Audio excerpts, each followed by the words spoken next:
bisa mencatatkan hal-hal yang penting untuk kita bagikan di refleksi. Saya serahkan ke Ibu Yuli. Baik, selamat pagi. Di pagi ini saya rindu Bapak Pendeta Malonda untuk pimpin dalam doa buka.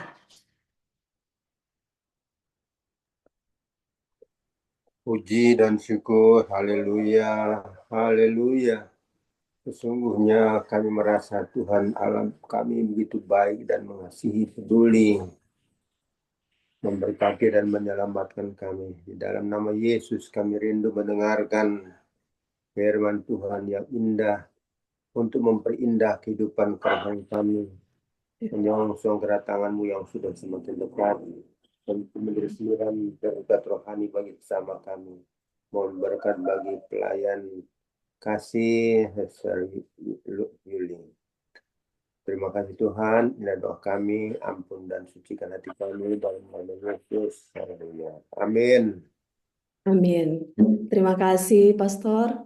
Dan pagi ini kita sudah ada di bab 10, tinggal 3 kali lagi pertemuan dan selesai. Bab 10 ini adalah bab yang sangat-sangat penting karena ini adalah sebenarnya sudah adalah inti dari kehidupan kekristenan. Puncak tertinggi dari orang Kristen itu adalah mengenal Allahnya. Jadi sebenarnya ini sampai di sini pun sudah sangat cukup untuk kita dibawa sangat dekat dengan Allah, ya. Karena kita akan belajar sebenarnya apa sih pengenalan akan Allah itu dan bagaimana untuk kita bisa capai di dalam pengenalan akan Allah itu sesuai dengan yang Tuhan mau. Mari kita buka dulu dalam Hosea 4 ayat 6. Ayat ini pasti sudah banyak kali kita dengar dan mungkin sudah ada yang kita khotbahkan. Hosea 4 ayat 6 bilang begini, umatku binasa karena tidak mengenal Allah, karena engkaulah yang menolak pengenalan itu. Maka aku menolak engkau menjadi imamku, dan karena engkau melupakan pengajaran Allahmu, maka aku juga akan melupakan anak-anakmu. Jadi siapa yang binasa di sini? Umat. Yang sudah mengaku umat Tuhan, kok bisa binasa? Kenapa binasa? Karena tidak mengenal Allah. Jadi mari kita lihat, jangan sampai kita mengaku umat Allah, tapi pada akhirnya kita binasa karena alasan ini kita tidak mengenal Allah. Jadi saudara tidak mengenal saya, tidak apa-apa, tidak mengenal petinggi, pejabat siapapun itu tidak apa-apa, itu tidak mempengaruhi keselamatan. Tetapi ketika kita tidak mengenal Allah, pada akhirnya kita akan binasa. Dan ternyata bukan Allah yang tidak mau memperkenalkan diri, karena bab 10 ini dimulai dengan ada banyak cara Allah mau memperkenalkan diri. Tapi Hosea bilang siapa yang menolak? Kita yang menolak. Makanya kita akan belajar hari ini ya. Kita lihat lagi Hosea 6 ayat 6. Hosea 6 ayat 6 dia bilang, sebab aku menyukai kasih setia dan bukan korban sembelihan, dan menyukai pengenalan akan Allah lebih daripada korban-korban bakaran. Apapun yang kita berikan kepada Tuhan dengan sukarela, dengan hati yang penuh sukacita, itu Tuhan terima. Tapi Tuhan mau kasih tahu lewat Hosea 6 ayat 6 ini bahwa lebih dari semua korban, apapun yang kita berikan kepada Tuhan, yang Tuhan mau itu adalah pengenalan akan Allah. Dia sangat menyukai itu. Selanjutnya, mari kita lihat Yesaya. Ya, kita mau coba lihat dulu beberapa ayat sebelum kita masuk di pembahasan. Yesaya 1 ayat 2 dan 3 berbunyi begini. Dengarlah hai langit dan perhatikanlah hai bumi, sebab Tuhan berfirman, ini poinnya, aku membesarkan anak-anak dan mengasuhnya, tetapi mereka memberontak terhadap aku. Lembu mengenal pemiliknya, tetapi Israel tidak. Keledai mengenal palungan yang disediakan tuannya, tetapi umatku tidak memahami. Apa artinya? Oh Tuhan yang sudah memelihara Israel, yang sudah besarkan dan mengasuh mereka, memberontak terhadap Tuhan. Memberontak dengan cara apa? Ini dia, lembu mengenal pemiliknya, tapi Israel tidak mengenal siapa pemiliknya. Itu di hadapan Tuhan sebuah pemberontakan. Keledai mengenal palungan yang disediakan tuannya, tetapi umatku tidak memahaminya. Makanya di sini kita lihat, penting sekali di hadapan Tuhan. Ini adalah kerinduan Tuhan untuk kita mengenal Dia. Sekarang Satu ayat lagi sebelum masuk. Ini sudah ada di Yohanes. Mari kita buka 1 Yohanes 4. Ayat ini banyak ya, sudah kita dengar, dikotbahkan karena ini adalah ayat yang luar biasa yang sudah tidak asing. Yohanes 4 ayat 7 dan 8. Saudara-saudaraku yang kekasih, marilah kita saling mengasihi, sebab kasih itu berasal dari Allah. Dan setiap orang yang mengasihi lahir dari Allah dan mengenal Allah. Barang siapa tidak mengasihi, ia tidak mengenal Allah, sebab Allah adalah kasih. Saudara bisa dapat dia punya poin?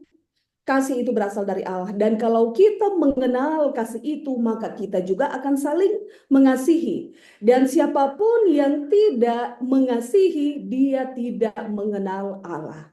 Oh saudara, hanya mereka ternyata yang ada di dalam kasih yang dinyatakan sebagai mengenal Allah. Mereka yang mengenal Allah adalah mereka yang hidup di dalam kasih dan dia juga mengasihi orang lain. Saudara, ini adalah puncak tertinggi. Kenapa saya katakan 1 Korintus 13 ayat berapa ya? Saya lupa bagian terakhir dikatakan iman, pengharapan, dan kasih. Dan yang paling besar di antaranya adalah kasih. Ya, iman nantinya akan selesai, nubuatan akan selesai, tetapi kasih itu tidak berkesudahan. Dan mereka yang mengasihi adalah mereka yang mengenal Allah. Jadi sangat penting untuk kita mengenal Allah. Makanya itu sebabnya kenapa sampai sekarang kita tanya, sudahkah saya hidup mengasihi? Yang kalau kita belajar di 1 Korintus 13, wah saudara, kasih itu benar-benar tidak sanggup untuk kita buat. Tapi Tuhan mau ajar kita lewat pengenalan akan Allah, lewat kita kenal siapa Allah kita bisa hidup di dalam kasih. Ya, maka marilah kita pelajari pasal ini untuk kita mengenal Allah lebih jauh lagi. Pengenalan akan Allah bab 10. Ada banyak cara Allah memperkenalkan dirinya kepada kita untuk membawa kita kepada satu hubungan. Jadi perhatikan, mengenal Allah itu bukan hanya sekedar kita tahu secara teori, dengar, oke, sudah membuat kita beriman dan sudah selesai, saya sudah kenal. Tidak. Ternyata pengenalan akan Allah itu membawa kita kepada satu hubungan. Dan Allah yang memperkenalkan dirinya, dia gunakan banyak cara saudara untuk jangkau kita sampai kenal dia. Jadi tidak ada alasan sebenarnya pada akhirnya ada yang binasa karena tidak mengenal Allah. Itu hanya karena dia menolak, bukan karena kelalaian di pihak Allah untuk tidak memperkenalkan dirinya, ya. Kalau kita pikir siapa sih kita? Lalu Allah yang begitu bertakhta di tempat yang tak terhampiri itu harus memperkenalkan dirinya sama kita. Karena dia tidak mau ya kita binasa. Selanjutnya, pakai cara apa Allah memperkenalkan dirinya? Bab 10 ini sama sebenarnya, tidak sama persis, tetapi sangat mirip sekitar berapa puluh persen, 75% atau 80 itu dengan bab 1. Bagaimana kita belajar tentang kasih Allah? Allah menyatakannya lewat alam, lewat firman, alam dan wahyu. Dan di bab 10 ini juga ternyata Allah memperkenalkan dirinya, ternyata dia juga menggunakan alam.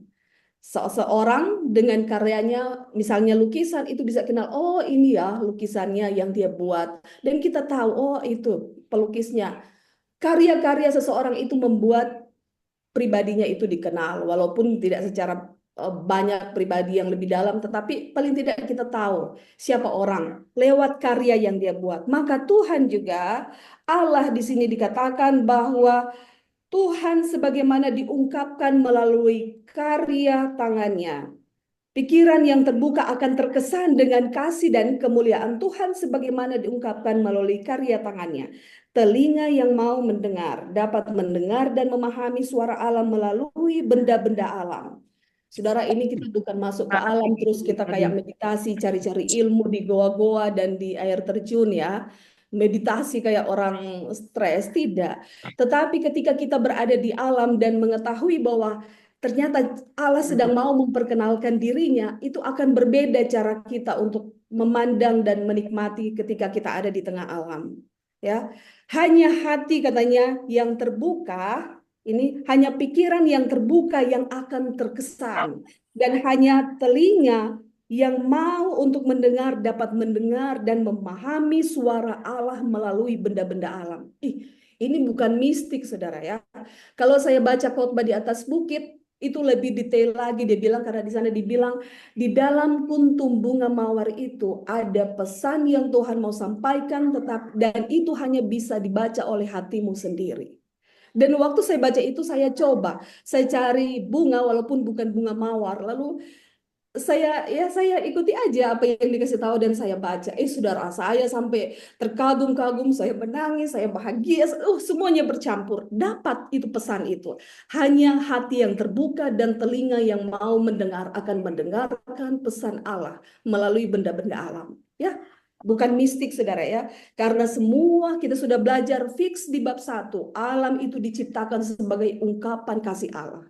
Alam diciptakan untuk membuat manusia bahagia, dan itu adalah karya Tuhan. Itu adalah hasil kerja dari hati yang penuh kasih untuk dapat dinikmati oleh ciptaannya, yaitu kita semua. Oke, jadi akan mengubah kita punya cara pandang ketika ada di alam. Ayub ketika dia salah mengerti, ketika dia coba mempertanyakan kasih Tuhan, dan Tuhan menjawab dia, Tuhan tidak berteori dengan banyak doktrin yang lain, tetapi Tuhan membawa pikiran Ayub kepada alam. Tuhan kasih bilang, Ayub, coba berdiri sebagai laki-laki. Dengar, kita mau bilang, dan Ngana jawab. Dengar baik-baik ya. Itu ada di Ayub 37. Diam Ayub dan dengar, perhatikanlah keajaiban-keajaiban Tuhan. Dan Tuhan mulai nyatakan. Di mana Ayub waktu itu burung unta, saya baru tahu dari Ayub kalau di kitab Ayub, kalau burung unta itu waktu dia bertelur di padang pasir, dia tidak jaga itu telur. Dia kasih biar itu telur, dan Tuhan bilang, dia kasih biar karena dia tidak pikir nantinya ada binatang lain mau injak, karena memang dia tidak diberikan hikmat sama Tuhan. Dan siapa yang pelihara telur ayam burung unta itu? Tuhan. Tuhan kasih tahu tentang bagaimana kuda Nil, walaupun itu sungai Nil meluap, dia tetap kuat. Dan banyak lagi ya keajaiban di alam yang dibukakan kepada Ayub. Sampai akhirnya di Ayub berapa itu? Ayub 42 ayat 5 dan 6. Ayub katakan, kalau dulu saya hanya dengar dari kata orang saja, tapi sekarang aku sendiri memandang dan mengenal Tuhan. Ya, jadi alam itu dipakai ya, digunakan oleh Tuhan untuk memperkenalkan dirinya kepada kita. Luar biasa. Waktu saya baca ini kemarin, kebetulan saya ada dekat jendela dan saya lihat ada satu pohon pepaya yang batangnya itu kecil di halaman sini, tapi dia punya buah, saudara, pas di atas itu besar-besar dan banyak. Saya coba berhenti dan minta Tuhan untuk, merenungkan betapa ajaibnya Tuhan, dari batang pepaya yang lunak sebenarnya itu bisa menghasilkan itu buah-buah pohon, buah-buah pepaya yang sudah ada kuning di situ, saya lihat sudah ada hijau. Pikiran saya tidak mampu melihat betapa baiknya dan luar biasa ajaibnya saya punya Tuhan yang sanggup buat itu. Itu baru dari satu pohon pepaya. Belum kita dibawa di dalam perenungan keajaiban alam yang di sekitar lingkungan paling dekat pun sudah banyak yang tidak bisa kita pahami. Apalagi untuk memahami seluruh alam semesta. Tetapi Tuhan bilang, coba kita renungkan bagaimana alam semesta ini sesuai dengan apa yang sudah kita bisa dapatkan ya, pelajaran bagaimana ini bumi ini planet berputar kepada tempat yang sudah Tuhan tentukan. Matahari ketika ditetapkan untuk terbit di pagi hari, tidak pernah tunda-tunda, pasti akan terbit. Walaupun mendung, tetap matahari itu sudah ada. Biar tertutup awan, dia tidak akan berlambat untuk keluar. Kalau disuruh terbenam pada sore hari, dia akan masuk terbenam, saudara. Dan matahari menurut ketika siapa ya, raja siapa yang coba untuk minta perpanjangan umur sama Tuhan, dan Tuhan jawab, Tuhan kasih berhenti sedikit, itu matahari punya perjalanan. Semuanya menurut. Itu sebabnya di sini dikatakan, jika kita mau mendengarkan karya ciptaan Tuhan, akan mengajarkan kita pelajaran berharga tentang apa? Percaya dan penurutan. Oh saudara, ternyata benda-benda alam, karya Tuhan lewat alam itu mengajarkan kita percaya dan penurutan. Mereka semua menurut ya. Oke. Sekarang mari kita lanjut. Dan ketika kita mau membuka hati kita untuk belajar dan bisa mendengar pesan Allah lewat alam, di sana diajarkan tentang apa? Percaya dan penurutan.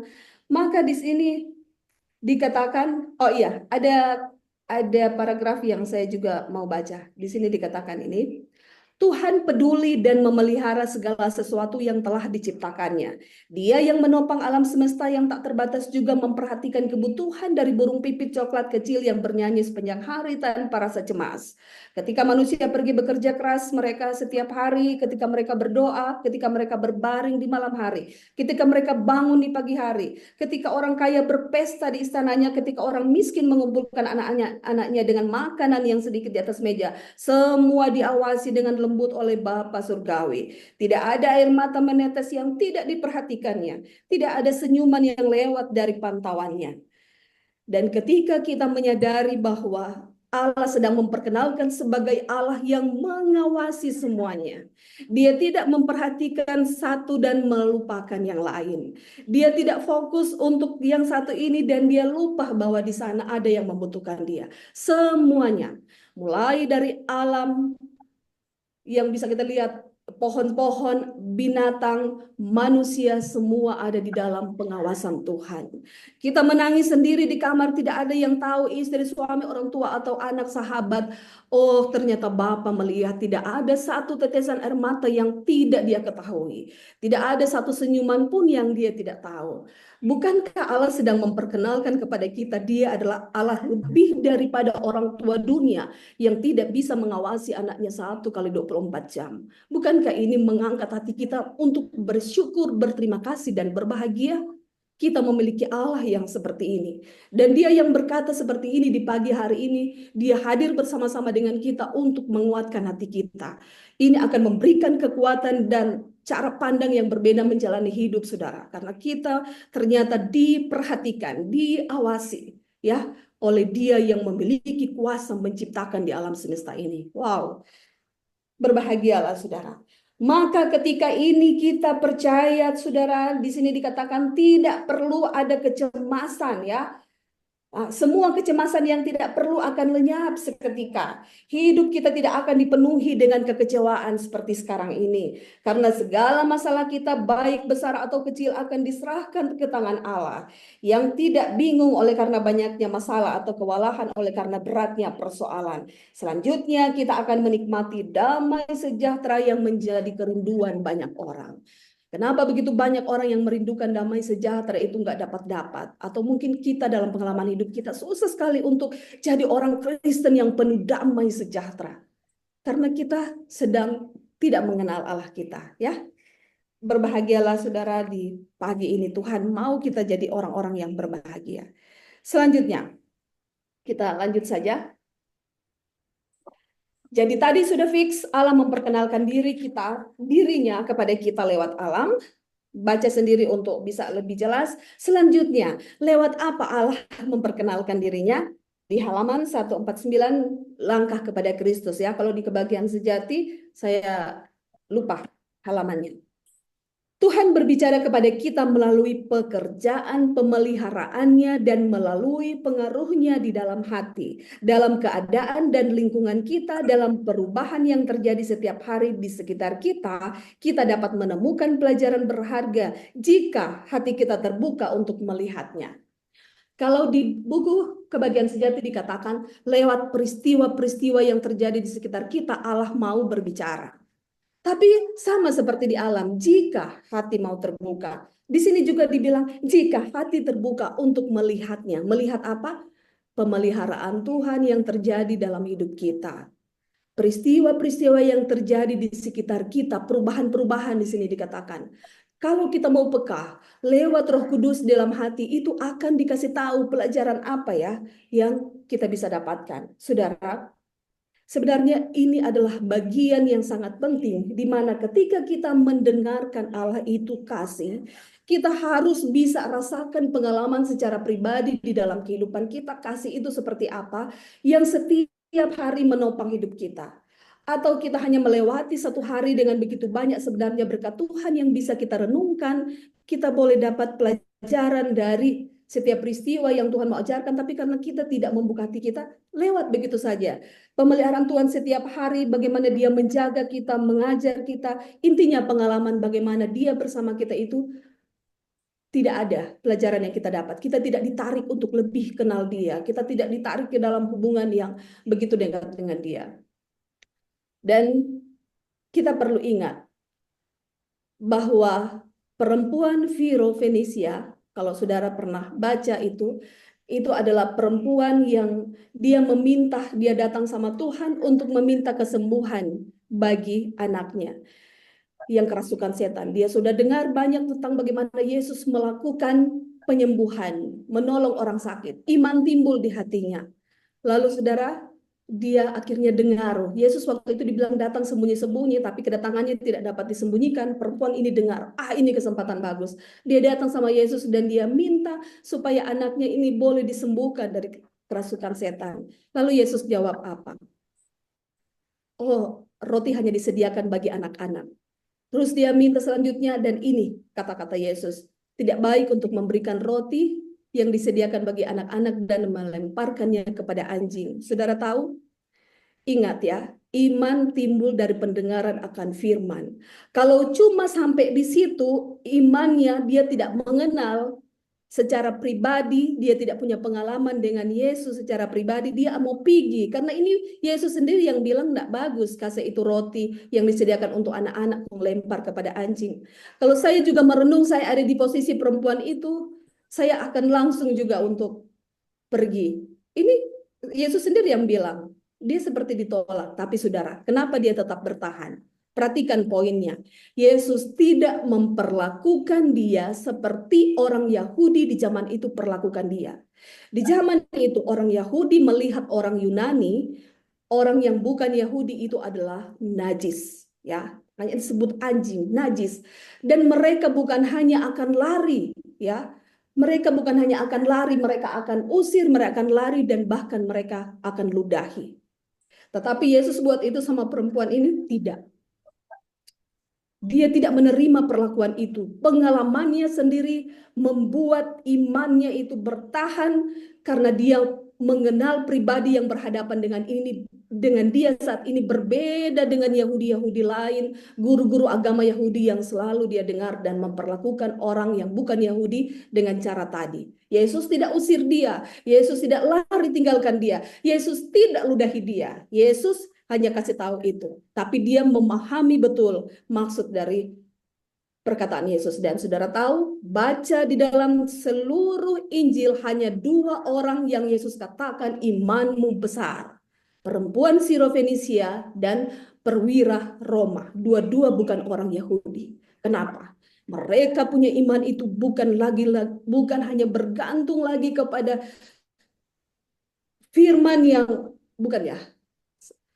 Pengenalan akan Allah itu membuat iman mereka itu diteguhkan. Jadi iman itu yang diterima oleh karena pendengaran akan kasih Kristus akan terus menuntun kita kepada sebuah pengalaman. Di dalam pengalaman iman itu kita mengenal Allah dengan sempurna.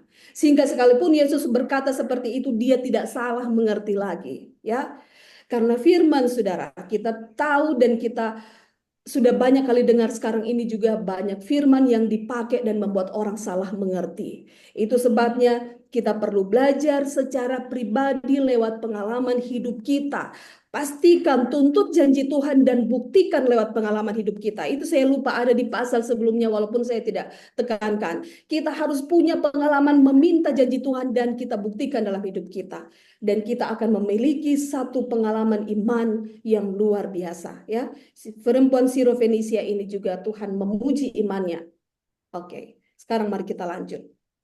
Jadi, setiap peristiwa dan pemeliharaan Tuhan, keadaan yang terjadi di sekitar kita itu ternyata adalah salah satu cara yang Allah gunakan untuk memperkenalkan dirinya. Saya lupa juga di kutipan mana saudara saya, tapi itu adalah kutipan di buku Alfa Omega. Kalau tidak salah di buku Sejarah Para Nabi dan Raja. Di sana dikatakan setiap peristiwa malapetaka yang terjadi, yang walaupun itu bukan terjadi sama kita, tetapi Tuhan izinkan kita mendengar tentang peristiwa itu, sebenarnya Tuhan sedang memberikan amaran dan peringatan itu kepada kita. Berapa banyak dari kita yang setiap hari menerima informasi malapetaka bencana di mana-mana? Apakah kita mendengarkan pelajaran di situ? Apa kita bisa mendengarkan pesan yang Allah mau sampaikan sama kita?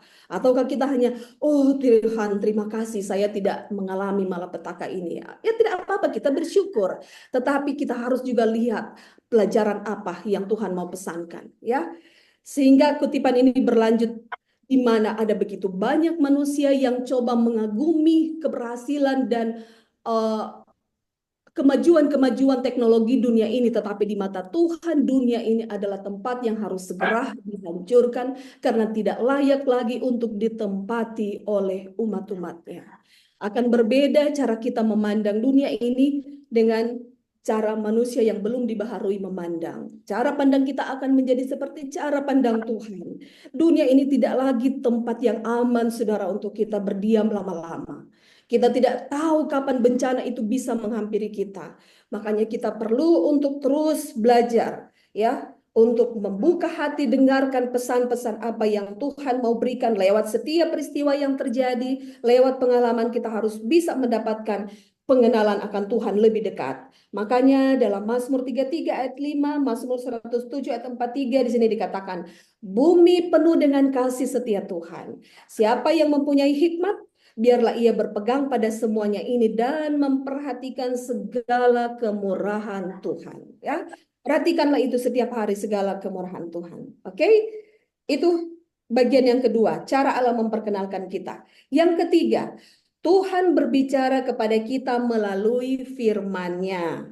Di sini kita memiliki garis yang lebih jelas tentang pernyataan karakternya, tentang hubungannya dengan manusia dan karya penebusan. Di dalam firman terbuka di hadapan kita sejarah para nabi dan bapa dan umat kudus lainnya di masa lalu mereka. Pakai apa Tuhan mau memperkenalkan diri selanjutnya? Pakai firman, saudara. Oh, ternyata firman itu akan membuka lebih jelas lagi, ya, lebih jelas lagi tentang siapa Allah kita. Di dalam firman ada banyak pengalaman-pengalaman tokoh-tokoh eh, tokoh-tokoh iman yang dapat kita pelajari, ya. Bagaimana kehidupan Daniel, Yusuf, Musa, Elia, dan Abraham, Ishak kita dapat belajar. Dan di sini dikatakan kita roh yang mengilhami mereka itu akan menyalakan api kerinduan yang suci dalam hati kita untuk mengikuti teladan mereka, memiliki karakter mereka, dan seperti mereka berjalan bersama Tuhan. Saudara, setiap kali membaca pengalaman mereka ini, kita pasti dengan cara kerja Roh Kudus dalam hati kita, kita akan memiliki kerinduan yang sama.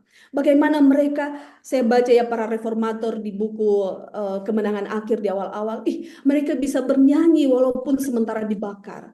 Oh, itu hanya kasih Kristus yang bisa buat itu di dalam hati mereka, ya. Luar biasa, saudara. Dan selanjutnya, pelajari Alkitab. Jika kita ingin mengenal juru selamat, pelajarilah Alkitab. Di sini bukan hanya sekedar disuruh baca, saudara. Saya sudah bilang itu, saya lupa di bab berapa, tapi itu ada di buku Membina Kehidupan Abadi.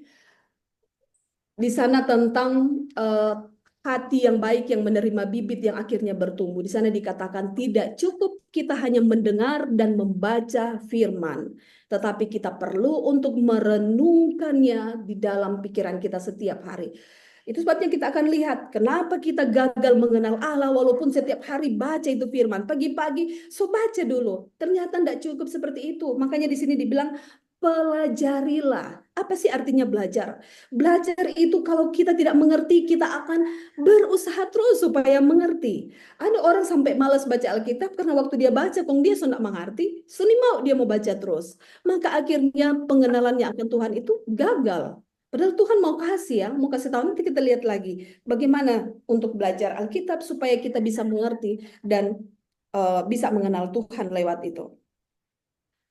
Jadi pelajari, ya, belajar. Jangan pernah rasa puas diri. Jangan pernah merasa saya sudah cukup tahu, tidak perlu lagi. Di hadapan Tuhan kita perlu belajar sebagai seorang yang bodoh, sebagai seorang yang tidak punya apa-apa. Kita punya pengertian harus diletakkan sebagai sesuatu yang tidak berarti di hadapan Tuhan karena Dia tidak terbatas. Kalau kita datang belajar dengan merasa cukup dan sudah tidak merasa tidak lagi membutuhkan, merasa sudah tahu, kita akan gagal untuk dibukakan harta terpendam yang ada, yang Tuhan simpan.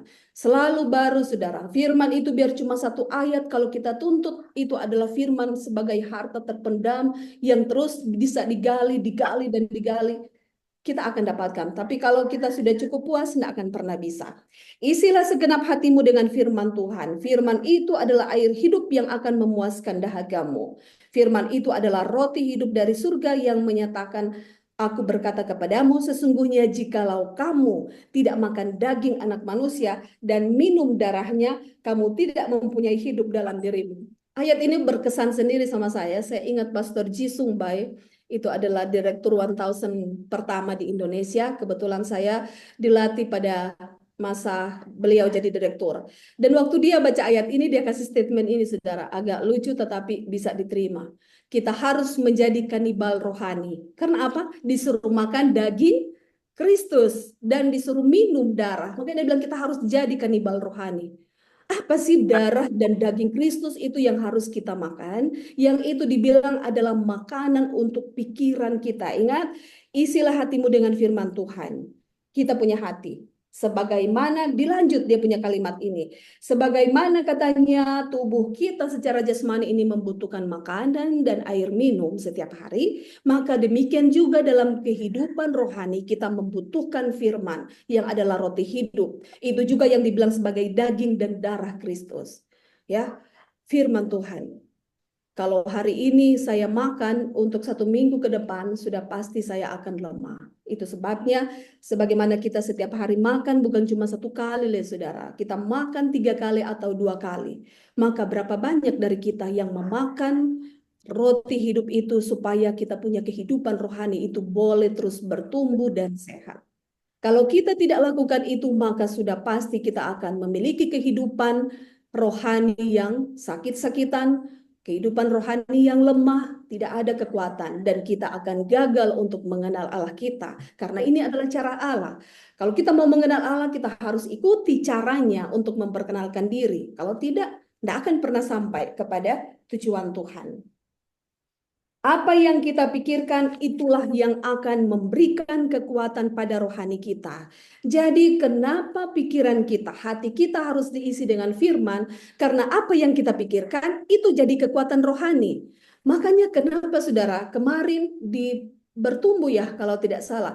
Kita tidak boleh menyimpan salah satu yang cara setan untuk membuat kita terpisah dari Allah. Apa katanya? Menyimpan kesalahan orang. Ketika kita menyimpan kesalahan orang, kita benci sama orang itu dan kita simpan kesalahannya, maka kita diubahkan dengan apa yang kita pandang. Dengan memandang kita diubahkan. Memandang ini bukan memandang fisik ya, mata kita melihat, tetapi dalam pikiran kita siapa yang paling kita renungkan, itu akan mengubah kita jadi seperti dia. Jadi kalau ada satu orang yang torang benci, orang kurang gak pikir DP kesalahan, orang susah ampuni dia, orang ingat terus yang dia bikin, maka kita diubahkan jadi seperti orang itu. Dan saya mengalaminya, saudara. Saya begitu benci dengan satu orang, dan selama saya memikirkan terus kebencian itu di dalam hati saya simpan kesalahannya, sampai ada satu pendeta yang datangi saya dan dia bilang begini, "Adik, kamu tidak sadarkah bahwa dirimu sudah menjadi sama dengan orang itu?" Dia tidak tahu saya benci orang itu, saudara. Benar. Dia tidak tahu kalau saya ini menyimpan sakit yang luar biasa sama orang itu. Tapi Tuhan datang lewat hamba Tuhan ini untuk kasih tahu saya jadi seperti orang itu. Dan akhirnya saya sadar itu ternyata oleh karena saya menyimpan kesalahannya. Itu sebabnya kalau firman Tuhan itu yang kita simpan dalam pikiran kita, maka di sini akan katanya apa? Memberikan kekuatan pada rohani kita. Dengan cara apa kita simpan? Hal apa dalam firman Tuhan yang Tuhan mau untuk kita simpan dan kita renungkan sehingga kita boleh dibawa kepada satu hubungan pengenalan akan Tuhan. Oh, di sini ada 2 ya. Ada 3 sebenarnya tadi 1 sudah lewat. Di halaman 152. Tema penebusan adalah tema yang sangat dirindukan oleh para malaikat untuk dapat dimengerti. Hal itu akan menjadi pengetahuan sekaligus nyanyian umat tebusan sepanjang zaman kekekalan yang tidak berkesudahan.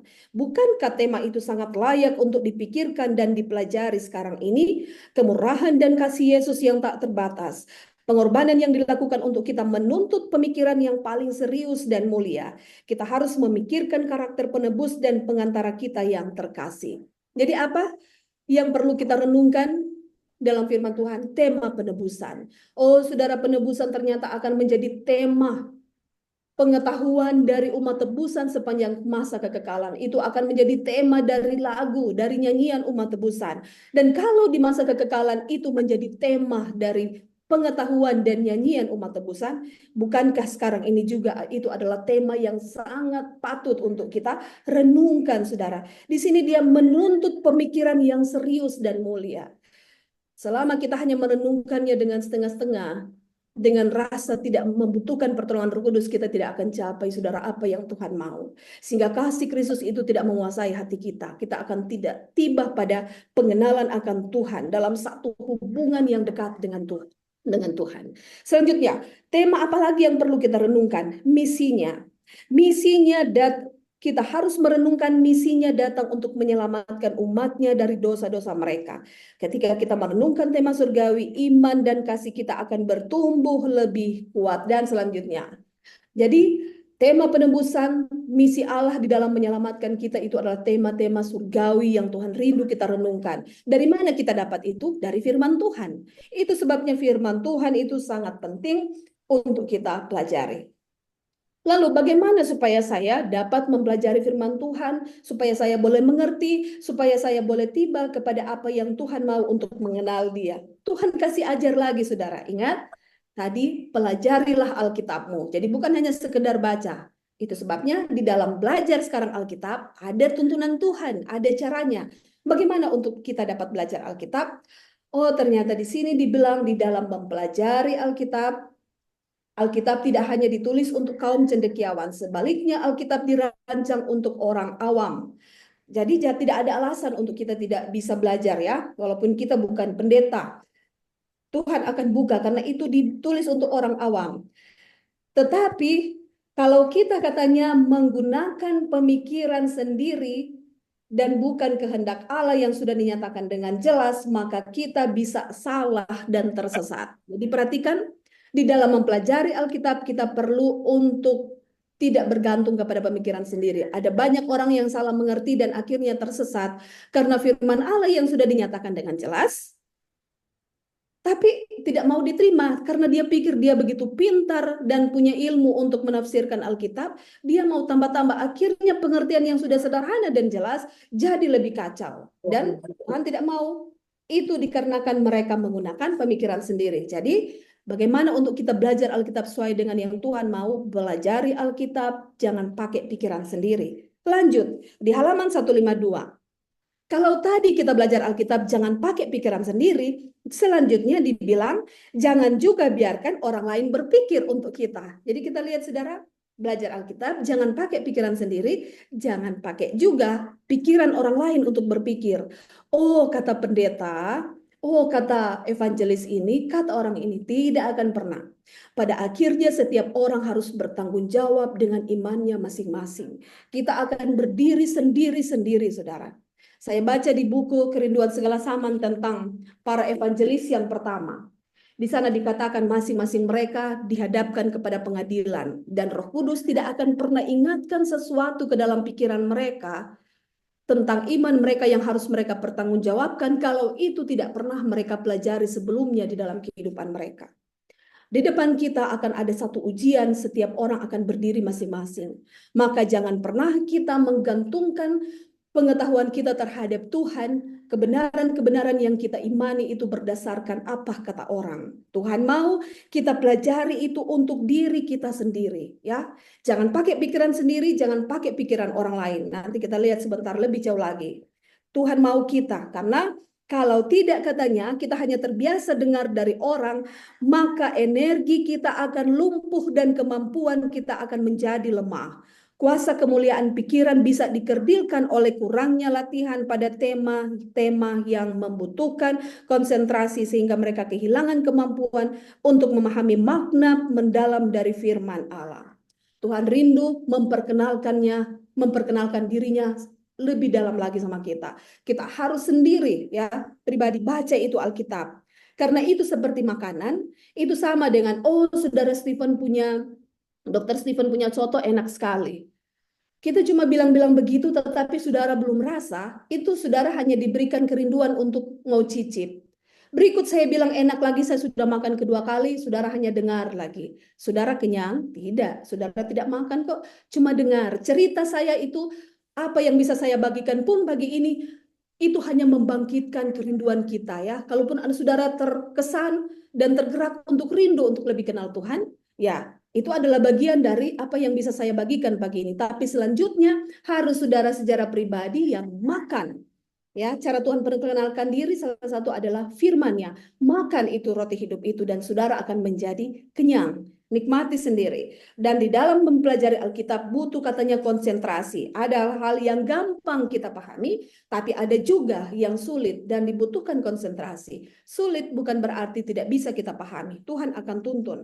Kenapa? Karena firman Tuhan itu menambah kecerdasan, itu mengangkat kuasa pikiran kita.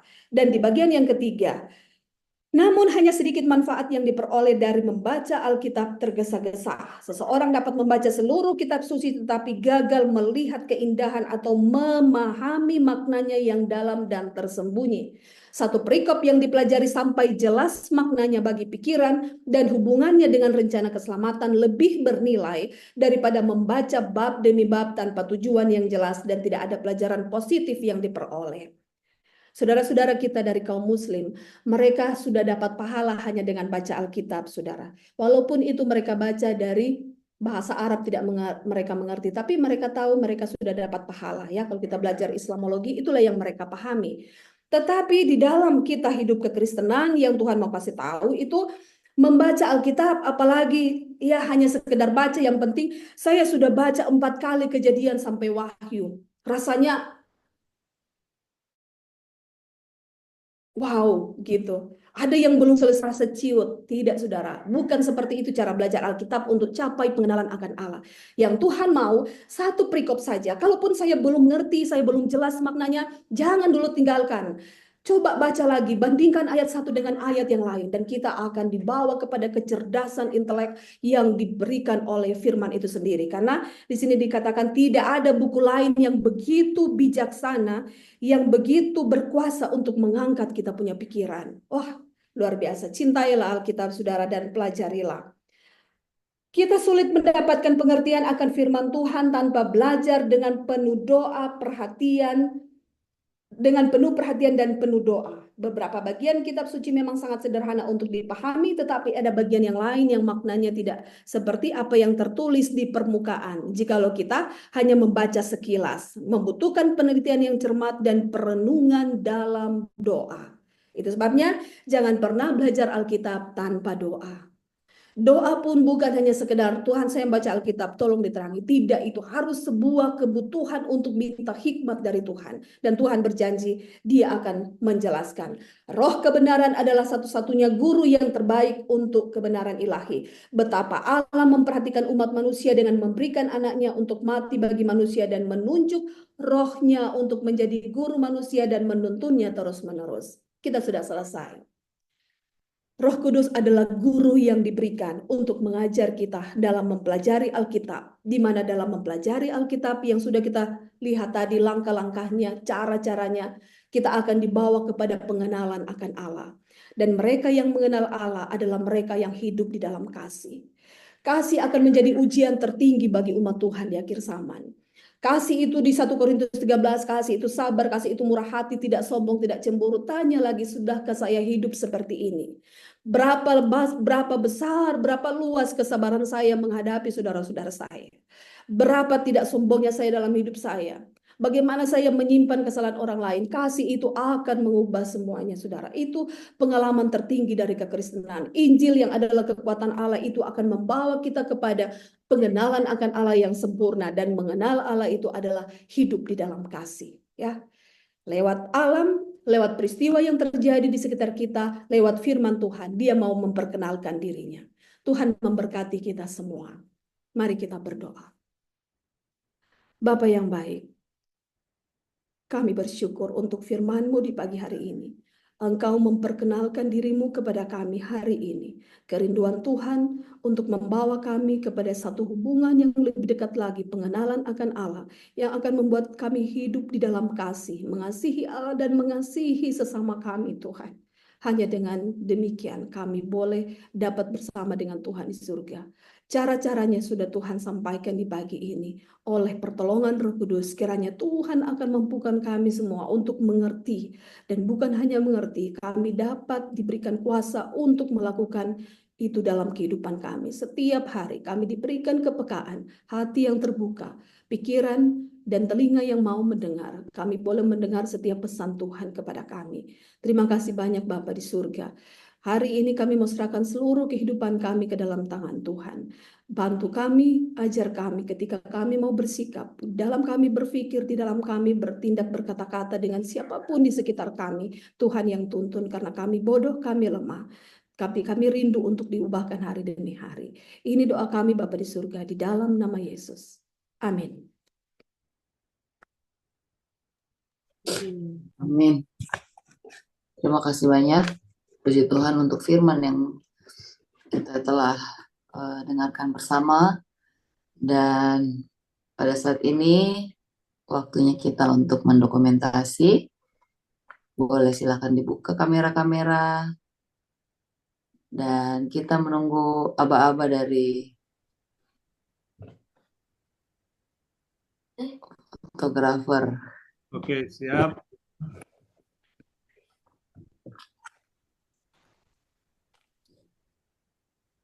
Senyum yang terbaik. 1, 2. Sekali lagi. Terima kasih. Terima kasih banyak untuk semua. Terima kasih Pendeta. Semua. Boleh juga Terima ada kasih semua. Selamat pagi. Ada yang di Colorado Itu. juga. Terima kasih. Selamat pagi. Selamat beraktivitas. Selamat Oh, pagi. selamat hari persiapan. Besok. Iya. Dadah. Ya, Semua. dah. Ya. Dadah semua. 2, 3, 2, 1.